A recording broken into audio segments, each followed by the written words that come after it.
Pokwang, nagdaos ng house blessing sa kanyang bagong tahanan. Kamakailan, nagdaos ng house blessing ang Pilipinong aktres at komedyanteng si Pokwang para sa kanyang bagong tahanan. Ang espesyal na okasyon ay ginanap noong Oktubre 10 at dinaluhan ng kanyang mga kaibigan at pamilya.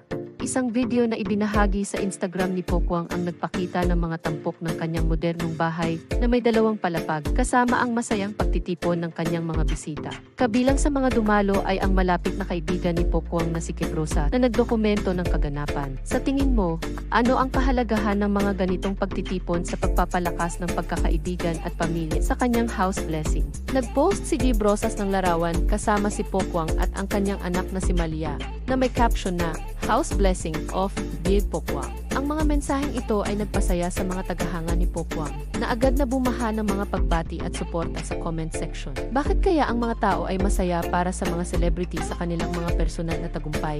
Noong Enero ng taong ito, unang ibinahagi ni Pokwang ang tungkol sa pagkakumpleto ng kanyang bagong bahay, kung saan nagbigay siya ng sulyap sa kanyang bagong espasyo sa isang Instagram video. Ipinahayag niyang sila ng kanyang pamilya ay lumipat na sa bagong tahanan na nagmarka ng isang bagong simula para sa kanila. Paano kaya nakatutulong ang isang bagong tahanan sa mga tao na nagsisimula ng bagong kabanata sa kanilang buhay? Ipinahayag ni Pokwang na nagdesisyon siyang ibenta ang kanyang mga lumang tahanan, kabilang ang kanyang beach house sa Bataan, upang makalimutan ang mga alaala na nakatali sa kanyang estrangherong dating partner, si Lee O'Brien, na ama ni Malia. Ano kaya ang epekto ng pagkakaroon ng bagong kapaligiran sa proseso ng paglipat mula sa nakaraan?